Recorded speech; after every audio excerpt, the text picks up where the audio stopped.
Good evening friends, मैं अमन कुमार आप लोगों को आज पॉलिटिकल साइंस के इम्पोर्टेंस के बारे में बताएंगे। आखिर पॉलिटिकल साइंस पढ़ना इतना इम्पोर्टेंस क्यों है? दोस्तों, जैसा कि आप सभी जानते हैं, ये चैनल कॉम्पिटिटिव परीक्षाओं के लिए बनाया गया है। तो हम ये पूरी कोशिश करेंगे कि जो भी कंटेंट है वो कॉम्पिटिटिव एग्जाम्स के रिलेटेड ही हो और हमारे दैनिक जीवन में यूजफुल हो। तो इसके लिए जो हमने अपना फर्स्ट टॉपिक चूज किया है वो है इंडियन एडमिनिस्ट्रेशन, यानी कि भारतीय प्रशासन। तो भारतीय प्रशासन को सबसे पहले समझने के लिए हम इसके ऐतिहासिक संदर्भों के बारे में जानेंगे, क्योंकि बिना हम इसके इतिहास के बारे में जाने हुए आज की चीज़ों को सही से समझ नहीं सकते। चलिए आगे बढ़ते हैं, डिस्कस करते हैं इसके ऐतिहासिक संदर्भ क्या क्या हैं।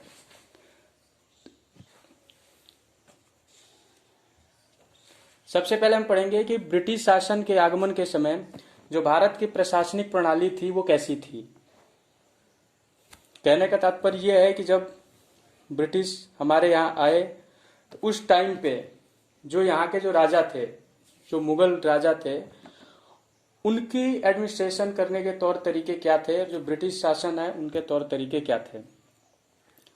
हम आपको बता दें कि इसको हम लोग प्राचीन भारत से लेके नहीं चल रहे हैं, हम इसको करंट से ही लेके चलेंगे। करंट कहने का मतलब है कि मॉडर्न इंडिया के जो पहलू हैं, मतलब जहां से हमें लगा कि आधुनिक भारत की शुरुआत होने वाली है, या जहां से भारत में ब्रिटिश शासन प्रणाली की नींव पड़ी, हम वहां से इसके बारे में डिस्कस करेंगे।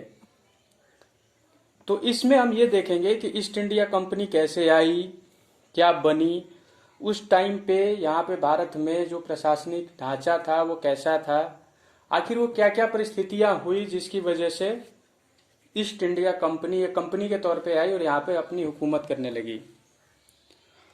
इसके बाद हम दूसरी चीज देखेंगे कि ब्रिटिश प्रशासन, भारत में ब्रिटिश जो आए उन्होंने 1757 से लेकर 1858 तक, उन्होंने राज तो 1947 तक किया, लेकिन हम इसको दो पार्ट में डिवाइड करेंगे। हम इसको 1757 से 1858 तक इसलिए रखेंगे क्योंकि इसके बाद काफी सुधार किए गए थे।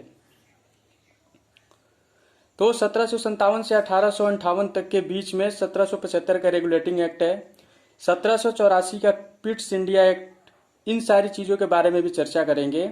इसके साथ साथ केंद्रीय सचिवालय, सिविल सेवा, मंडल और जिला प्रशासन और राजस्व की प्रणाली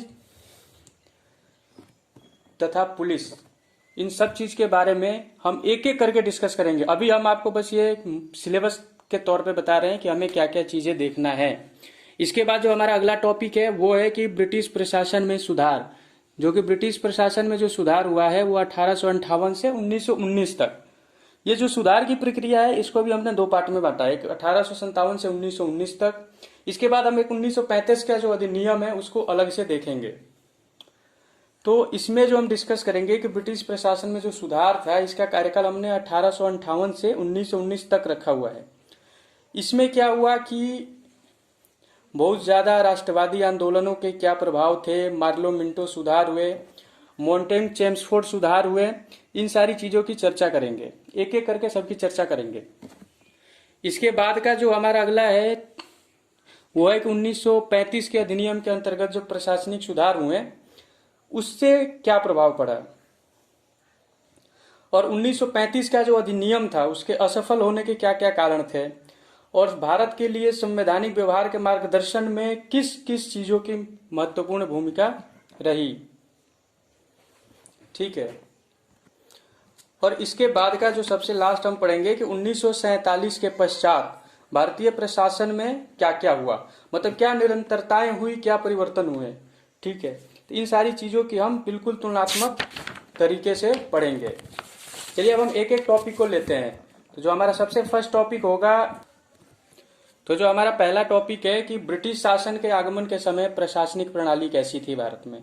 तो इस चीज में हम आपको बता दें कि इस चीज में हम क्या क्या देखेंगे। इस चीज में हम देखेंगे कि मौर्य और गुप्त प्रशासन में क्या क्या विशेषताएं थी, उनके प्रशासन कैसे थे, उनके मतलब जो एडमिनिस्ट्रेशन था वो कैसा था, और उसके बाद हम इसमें देखेंगे कि राजा की क्या भूमिका थी, नौकरशाही कैसी थी, सेना, पुलिस, सारी चीजें देखेंगे। इसके साथ साथ हम देखेंगे केंद्रीय प्रशासन देखेंगे, प्रांतीय प्रशासन देखेंगे। हम ये भी देखेंगे कि लोकल बॉडी गवर्नेंस भी था, जैसे जिला और स्थानीय प्रशासन के बारे में भी जानकारी प्राप्त करेंगे।